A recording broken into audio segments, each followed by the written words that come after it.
ఒక తండ్రి ఆవేదన ఇవాళ చూపించబోతున్నాను సార్. తండ్రి ఏం చెప్తున్నారు, అసలు ఆయన ఏం కావాలని కోరుకుంటున్నారు అనేది ఒకసారి విందాం సార్. కొడుకు సక్సెస్ అయ్యాడని తండ్రి ఆనందపడాలి, కానీ అదే సక్సెస్ తండ్రిని ఒంటరిగా చేస్తే ఆ తండ్రి ఏం చేయాలి?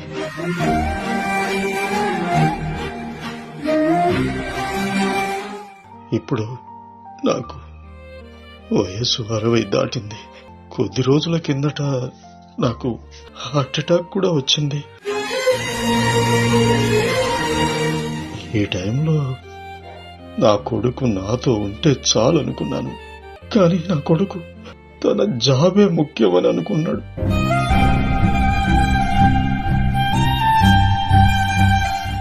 నేను ఈ పరిస్థితిలో ఉన్నప్పుడు నా కొడుకు నాతో ఉండాలని కోరుకోవడం తప్పా చెప్పండి?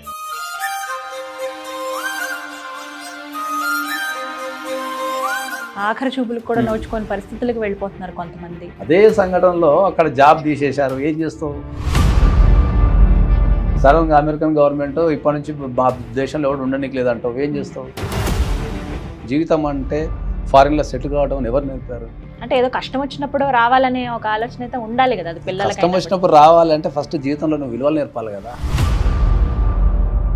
చాలా కుటుంబాలలో డబ్బు, కెరియర్ అనేది ఇంపార్టెన్స్ అనేదాన్ని నేర్పుతున్నారు. వాటికి ఇచ్చే విలువ బంధాలకి ఇవ్వడం లేదు. అవన్నీ వదిలేసుకుని వచ్చేయడం అనేది సాధ్యమవుతుందా? ఇప్పుడు మీరు వదిలేసి వచ్చేయమంటారా అని అడిగితే కనుక నేను డెఫినెట్గా వదిలేసి వచ్చామని చెప్తాను. కడుపులో పుట్టిన తల్లిదండ్రులకు చచ్చిపోతే కూడా పిల్లలు రావటం లేదు. పందాల ముంగట ఏదైనా కూడా చిన్నగా. నమస్కారం, సుమన్ టీవీ ఫ్యామిలీ వాల్యూస్ కార్యక్రమానికి స్వాగతం. అమ్మా నాన్న ఎంత ఇష్టమో కదా మనందరికీ. చక్కగా మన కోసం ఎంత కష్టపడతారో, మన ఎదుగుదల కోసం వాళ్ళు పడని కష్టాలంటూ ఉండవండి. ఇవన్నీ పేరుకు బాగానే చెప్తాం, కానీ మనం ఎదిగిన తర్వాత ఒక స్థాయికి చేరుకున్నాక వాళ్ళకి ఎంత విలువిస్తున్నాం అనేది ఒక పెద్ద ప్రశ్న. అందే ఉందండి, మేము ఏదో మా చదువు వల్ల, మా ఉద్యోగం వల్ల ఫారెన్లో సెటిల్ అయిపోయాము, కానీ ఇండియాలో ఉన్న లేకపోతే ఊర్లో ఉన్న మా అమ్మ నన్ను బాగా చూస్తున్నామే అని అంటారు. కానీ ఎంతమంది చక్కగా పలకరించడమో లేకపోతే వాళ్ళతో టైం స్పెండ్ చేయడానికి కొంత టైంని కేటాయించుకోవడమో చేస్తున్నారు. ఇలా ఎంతోమంది పేరెంట్స్ బాధపడిన సందర్భాలు మాతో చెప్పుకున్న సందర్భాలు చాలా ఉన్నాయి. అప్పుడు అనిపించింది కుటుంబ బంధాలు, విలువలు ఏమైపోతున్నాయని. ఇలాంటివన్నీ అంటే ఇప్పుడున్న జనరేషన్కి గుర్తు చేయాలంటే ఒక కార్యక్రమం ద్వారా వెళ్ళాలి, ఇది ఒక మాధ్యమంగా ఉన్నాం కాబట్టి అని అనిపించిందండి. వెంటనే అనుకున్న కార్యక్రమమే సుమన్ టీవీ ఫ్యామిలీ వాల్యూస్.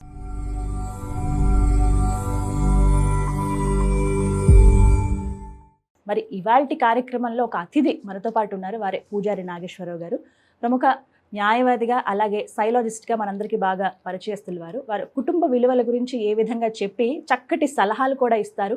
ఆ బంధాలని మనం ఎలా పెంచుకోవాలి, ఎలా మన ఫ్యామిలీ రిలేషన్స్ని మనం కాపాడుకోవాలి అని చెప్పి ఇవాళ ఒక మంచి అంశం అండి. ఇది చాలామందికి కనెక్ట్ అవుతుంది.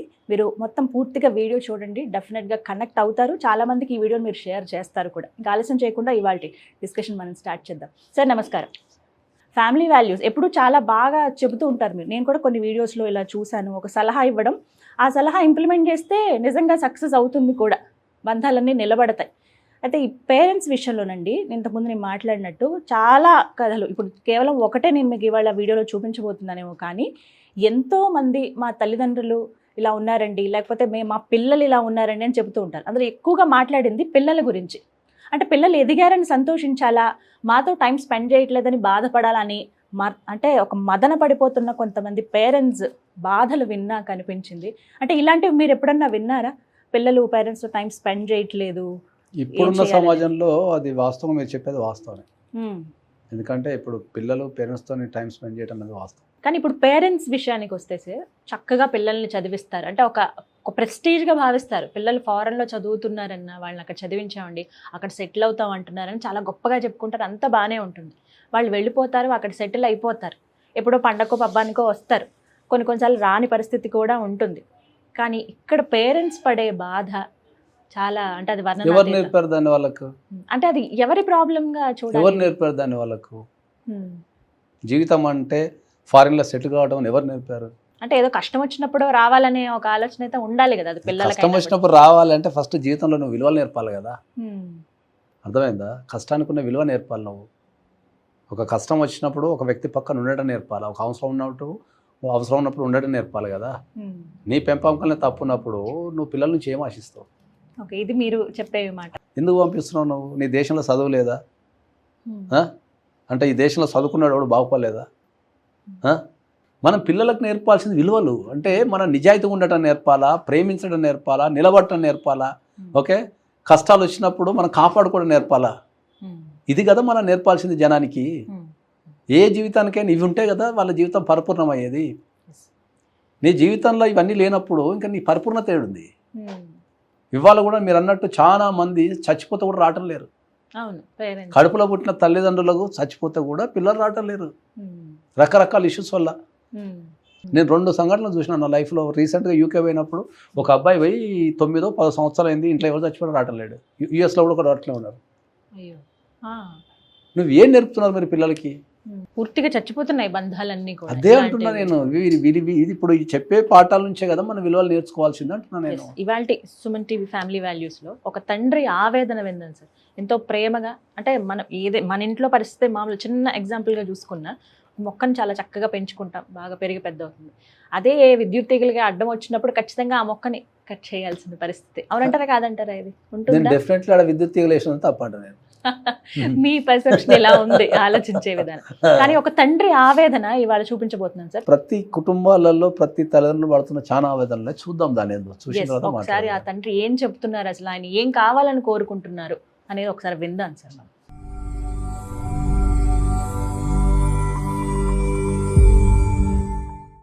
నా పేరు రామేశ్వరరావు. నాకు ఒక్క కొడుకున్నాడు. ఈరోజు నాకు ఒక ప్రశ్న మెదులుతోంది. కొడుకు సక్సెస్ అయ్యాడని తండ్రి ఆనందపడాలి, కానీ అదే సక్సెస్ తండ్రిని ఒంటరిగా చేస్తే ఆ తండ్రి ఏం చేయాలి? నేను చిన్న ఉద్యోగం చేస్తూ నా కొడుకుని మంచి మంచి స్కూల్లో చదివించాను. నా స్తోమత చాలకపోయినా నా జీవితం అంతా కష్టపడి మంచి స్కూల్లో, మంచి కాలేజీలో ఏ లోటు లేకుండా చదివించాను. తను మంచి మార్కులు తెచ్చినప్పుడు నాకన్నా అదృష్టవంతుడు ఎవడు లేడనుకున్నాను. తను ఎదుగుతుంటే నా జీవితానికి అదే గెలుపు అనిపించింది. తర్వాత నా కొడుక్కి అమెరికాలో జాబ్ వచ్చింది, అక్కడికి వెళ్ళాడు. ఇప్పుడు అక్కడ వెల్ సెటిల్ అయిపోయాడు అనుకోండి. ఇప్పుడు నాకు వయసు 60 దాటింది. కొద్ది రోజుల కిందట నాకు హార్ట్ అటాక్ కూడా వచ్చింది. నా భార్య హెల్త్ కూడా బాగోలేదు. ఈ టైంలో నాకు డబ్బు అవసరం లేదు, పేరు కూడా అవసరం లేదు. ఈ టైంలో నా కొడుకు నాతో ఉంటే చాలు అనుకున్నాను. కొంచెం నాతో టైం గడిపితే అదే చాలా అనిపించింది. కానీ నా కొడుకు తన జాబే ముఖ్యమని అనుకున్నాడు. ఈ తండ్రి కన్నా వాడి జాబే ఎక్కువ అనుకున్నాడు. నేను జీవితాంతం తన కోసం సాక్రిఫై చేశాను. ఇప్పుడు ఈ పరిస్థితుల్లో ఒక తండ్రిని చూసుకోవాల్సిన బాధ్యత నా కొడుక్కి ఉంటుంది కదండి. నేను ఈ పరిస్థితిలో ఉన్నప్పుడు నా కొడుకు నాతో ఉండాలని కోరుకోవడం తప్ప చెప్పండి? నాకేమీ అర్థం కావడం లేదు. ఇలాంటి ప్రశ్నలతోనే నేను రోజు ఇలాగే మదన పడిపోతున్నాను. ప్రతిరోజు నిద్ర లేకుండా జీవిస్తున్నాను. నాకున్న ఈ జబ్బు ఇంకా ఎక్కువైపోతుంది. ఏం చేయాలో అర్థం కావటం లేదు. నా కొడుకు నా కళ్ళ ముందు ఉండాలని మాత్రం ఆశ చావట్లేదండి, చావట్లేదు. తండ్రి ఆవేదన.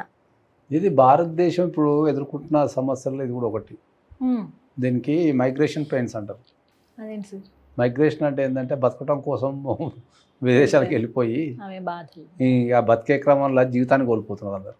నాకు ఇక్కడ మీ ఒపీనియన్ కావాలనుకుంటున్నాను సార్. ఎందుకంటే ఆయన ఒక ప్రశ్న అన్నాను, ఇది అంటే ఈ స్టేజ్లో ఉన్న నన్ను మా కొడుకు రావాలి, మా దగ్గరికి వచ్చి ఉండాలి, లేకపోతే ఈ స్టేజ్లో నన్ను ఒక్కసారి పలకరించడం, మా దగ్గర ఉండడము, నన్ను చూసుకోవాలి కదా, తన కోసం నేను జీవితాంతం అంత కష్టపడ్డాను, మరి ఈ లాస్ట్ స్టేజ్లో లేకపోతే ఈ వృద్ధాప్యంలో ఉన్న మమ్మల్ని వాళ్ళు చూడాల్సిన బాధ్యత కొడుకుకి ఉంది కదా, ఇది నా తప్ప, నేను అలా కోరుకోవడం అని కూడా మదన పడిపోతున్నారు ఆయన. కోరుకోవడం అనేది 100% తప్పు కాదు. మనకు చదువు అనేది జ్ఞానాన్ని నేర్పాలి, చదువు అనేది సమస్యను సాల్వ్ చేయడం నేర్పాలి. కానీ ఇప్పుడున్న చదువు అనేది భయాన్ని నేర్పుతున్నది. అర్థమైందా? చదువు అనేది భయాన్ని, లేకపోతే వాళ్ళ అధైర్యాన్ని, ఈ రకరకాల చదువు అనేది కొత్త రకాల సమస్యలు తెస్తున్నది. ఇప్పుడు అంతా కష్టపడి పెంచినప్పుడు ఇక్కడ 2 కోణాల్లో చూడాల్సి వస్తుంది సమస్యని. ఒకటి తండ్రి కోణంలో చూడాల్సి వస్తుంది, ఒకటి కొడుకు కోణంలో చూడాల్సి అంటే వస్తుంది. ఎందుకు రాలేకపోతాడు? అంత పెంచిన తండ్రిని ఎంత కష్టపడి పెంచాడు అన్న విషయం ఆయనకి తెలుసు. తండ్రి ఎన్ని కష్టాలు పడి తెలిసినప్పుడు పంపించాడు. తండ్రి కోసం త్యాగం చేయాల్సిన బాధ్యత కొడుకుంటుంది 100%. చాలామంది అదే చెప్తున్నా కదా, చాలామంది జీవితంలో మనకు ఆ సౌకర్యాలు కోల్పోతామేమో, జాబ్ పోద్దేమో అని ఇప్పుడు ఈ కేసులో జాబ్కి ఇంపార్టెన్స్ రావటం లేదని మనం అనుకుందాం. ఒకవేళ అక్కడ జాబ్ వీకేస్తే ఏం చేస్తావు? ఎంత కష్టపడి ప్రయోజనం ఏముంది? ఏం చేస్తావు? జాబ్ వీకేస్తే ఏం చేస్తావు? రేపు మళ్ళీ ఎప్పుడు ఏడికి వస్తావు? లేకపోతే ఇమిగ్రేషన్ రూల్స్ చేంజ్ చేస్తారు. ఇప్పుడు యూకేలో ఇమిగ్రేషన్ రూల్స్ చేంజ్ చేశారు. ఇప్పుడు అక్కడ 50% వచ్చేస్తారు. ఎక్కడన్నా చేసుకోవచ్చు, ఏదైనా బతకచ్చు కదా, దగ్గర ఉండే ఏదైనా బతకచ్చు కదా అని చెప్తున్నా నేను అందరికి చెప్పేది ఏంటంటే నీ దేశాన్ని నువ్వు బాగు చేసుకోకుండా, నీ దేశం మీద నువ్వు ప్రేమ పెంచకుండా, ఓకే, నీ పిల్లలకి నీ దగ్గర పెట్టుకోకుండా నువ్వు ఎక్కడో పెంచి లేకపోతే వాళ్ళకి అది నేర్పి నువ్వు ఎందుకు బాధపడతావు అని చెప్తాను నేను. బెంగ పెట్టేసుకున్నారు, ఎందుకు బాధపడతావు చెప్తా. ఇద్దరికి ఎట్లా పెట్టుకుంటారు? ఆ ఏజ్ వచ్చిన తర్వాత ఎవరైనా పెట్టుకుంటారు. ఆ ఏజ్లో 60 సంవత్సరాలు దాటిన తర్వాత ప్రతి తల్లిదండ్రి తన పిల్లలు నా దగ్గర ఉండాలని కోరుకోవడం అనేది వెరీ సహజం. అది మరి ఏం చేయాలి? వెరీ సహజం. అది క్రియేట్ చేయగలగాల, దగ్గర పెట్టుకున్నట్టు చేయగలగాల. మైగ్రేషన్ మీద పోయినా కూడా వాళ్ళని మనకు కొంతకాలం దానికి వాళ్ళకు ఒక స్ట్రక్చర్ ఇవ్వాలి మనం దానికి జనరల్గా. Okay, what is the purpose of going migration అనేది. ఎప్పుడు నేను ఎంగేజ్లో లండన్ పోయినా పనిచేస్తానికి ఎట్ ద ఏజ్ ఆఫ్ 21. 2000లో పోయినా నేను. 2000 నుంచి 2007 వరకు ఫారిన్లో పనిచేసిన, యూరోప్ మొత్తం పనిచేసిన ఎంగేజ్లో. తర్వాత అర్థమైపోయిన తర్వాత మొత్తం మూటముల వరకు ఇండియా వచ్చేసిన. ఇప్పుడు నేను ఎంగేజ్లో పోయినా, నేను అక్కడ మంచి నా జాబ్, సెటిల్డ్ జాబు, మంచి జీతము, మంచి సౌకర్యాలు, నేను ఉండాలనుకుంటకపోతున్నా.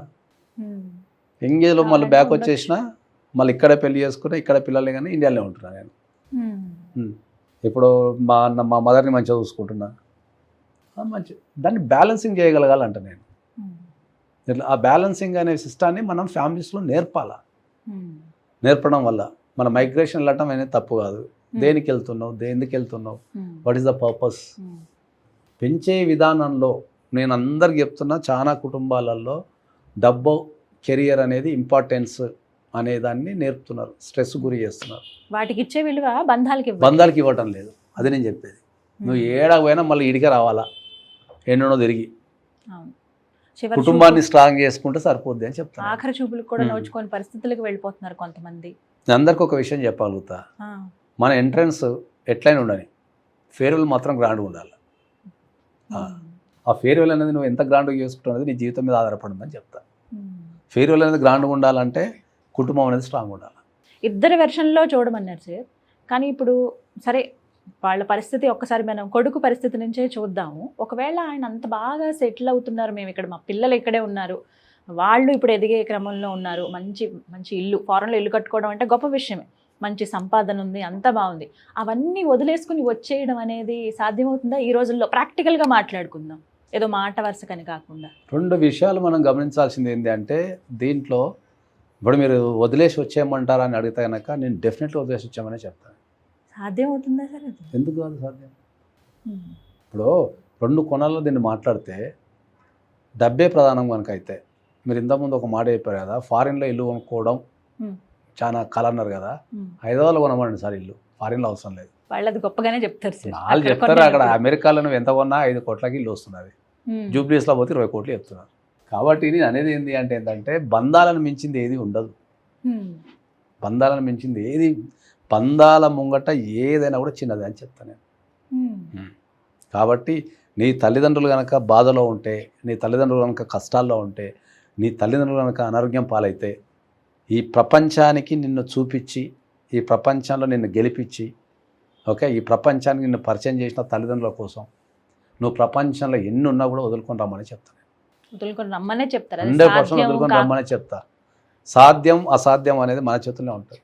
మనం ఎంత సాధ్యం, రెస్పెక్ట్ అసాధ్యం ఇస్తున్నాం అనేది అనే దాన్ని బట్టి అంతే కదా. అక్కడే క్లారిటీ వచ్చేస్తుంది. ఇంతసేపు మన ప్రోగ్రామ్ పేరే ఫ్యామిలీ వాల్యూస్. Yes. లాస్ట్కు ఎటు ఓటేసినా కూడా మనం ఫ్యామిలీ వాల్యూస్కి ఓటేయాలి. ఖచ్చితంగా అవే నేర్పించాలనే అదే ప్రయత్నంలో నేర్పించాలా? భాగంగా ఈ అదే కార్యక్రమం. నేర్పించాలా. అదే సంఘటనలో అక్కడ జాబ్ తీసేశారు, ఏం చేస్తావు? లేకపోతే సడన్గా అమెరికన్ గవర్నమెంట్ ఇప్పటి నుంచి దేశంలో ఎవడు ఉండడానికి లేదంటావు, ఏం చేస్తావు? చివరిగా ఏం చెప్తారు సార్ ఈ అంశం పైన? త్యాగం, మెసేజ్. కుటుంబం అంటేనే త్యాగం చేయటం అని చెప్తాను. నీ తల్లిదండ్రుల కోసం త్యాగం చెయ్యి, నీ అక్క చెల్లెల కోసం త్యాగం చెయ్యి, నీ అన్నదమ్ముల కోసం త్యాగం చెయ్యి, నీ పిల్లల కోసం త్యాగం చెయ్యి, అది నేర్పమని చెప్తాను నేను. త్యాగం చేసే దమ్ము ఎవరికి లేదో వాళ్ళే కుటుంబాల్లో ఓడిపోతారు. Simple logic. ఒక వ్యక్తి తన కుటుంబాన్ని గెలిచాడు అంటే వాడు త్యాగమూర్తి అయి ఉంటాడు. ఇక నాది నాది అని పిసుకుంటాడు చూడు, వాడు ఎప్పటికి ఎవరిని గెలవలేడు. అసలు గెలవాలంటే ఇంకో సైన్యం కావాలి కదా. ఖచ్చితంగా మరి నీ కుటుంబాన్ని నువ్వు గెలవలేకపోతే ఇంకా ప్రపంచాన్ని ఏం గెలుస్తుంది? ఎక్కడికో వెళ్ళి ఉద్ధరించేదే ఉంటుంది. అది కూడా రాశారు మన పేర్లు, ముందు ఇట్లా గెలిచి తర్వాత రచ్చ గెలవాలి. అన్ని మన పెద్దవాళ్ళే చెప్పారు. ఆల్రెడీ చెప్పేశారు దాన్ని. ఆ మూలాన్ని మనం ఏదో కొత్త విషయాలు గుర్తుంచుకోవాలి. కనిపెట్టండి ఇలా మాట్లాడుకుంటున్నాం కానీ ఇవన్నీ మొత్తం మనం ఇప్పుడు మాట్లాడుకున్న ప్రతి ఒక్కటి పూర్వకాలంలో పదాల రూపంలో మొత్తం రాయబడినాయి నీకు అన్ని. నువ్వు ఎన్ని ఉన్నా కూడా ఫస్ట్ కుటుంబానికే వాల్యూ అని చెప్తాను నేను. దాని తర్వాత నీకు ఏదైనా. Right, thank you sir. చాలా విలువైన సలహా ఇది. నమస్కారం. విన్నారు కదా, సుమన్ టీవీ ఫ్యామిలీ వాల్యూస్. మనం ఎంత ఎత్తు ఎదిగినా, ఎలాంటి స్టేజ్లో ఉన్నా, ఎంత మంచి పొజిషన్లో ఉన్నా, ఎలాంటి సొసైటీలో మనం ఉన్నా కూడా మన మూలాలని, అంటే ముందుగా మన తల్లిదండ్రులు మనం మర్చిపోకూడదు. వాళ్ళకి ఇవ్వాల్సిన గౌరవం ఎప్పుడూ ఇస్తూనే ఉండాలి. అది మనల్ని ఇంకా ఉన్నత స్థానానికి తీసుకువెళ్తుంది అనేది అందరూ ఒప్పుకునే మాట. సుమన్ టీవీ ఫ్యామిలీ వాల్యూస్లో ఎన్నో అంశాల పట్ల మనం మాట్లాడుకోబోతున్నామండి. మీరు ఇలా ఫ్యామిలీస్కి సంబంధించి మనకున్న బంధాలు, బంధుత్వాలు, వీటి గురించి ఎన్నో సమస్యలు ఎదుర్కొంటూ ఉంటారు. ఒక పరిహారం లేక ఇబ్బంది పడుతూ ఉంటారు. మీ సమస్య ఎవరితోనైనా షేర్ చేసుకుంటే బాగుండు అని మీలో ఎవరికైనా అనిపిస్తే ఒక వాయిస్ నోట్ ద్వారా మీరు మాకు పంపించవచ్చండి. స్క్రీన్ పైన నెంబర్ డిస్ప్లే చేస్తాను, ఆ నెంబర్కి మీరు పంపించండి. అలాగే ఇప్పుడు మీరు చూసిన ఈ అంశాన్ని మీరు ఎలా జడ్జ్ చేస్తారు అది కూడా ఒక వాయిస్ నోట్లో పంపించండి. ఒకవేళ అద్భుతంగా మీరు కనుక జడ్జ్ చేసి మీ దృష్టికోణంలో కనుక ఈ ఇష్యూ చాలా అద్భుతంగా పరిష్కారం అవుతుంది అని భావిస్తే మీరే ఈ హాట్ చైర్లో కూర్చునే అవకాశాన్ని పొందవచ్చు. మరిన్ని వివరాల కోసం స్క్రీన్ పై కనపడుతున్న నెంబర్కు మీరు ఒకసారి కాల్ చేసి డీటెయిల్స్ కనుక్కోండి. ముందుగా మీ అభిప్రాయాన్ని వాయిస్ నోట్లో మాకు పంపించండి. ఇది ఇవాల్టి సుమన్ టీవీ ఫ్యామిలీ వాల్యూస్. నమస్కారం.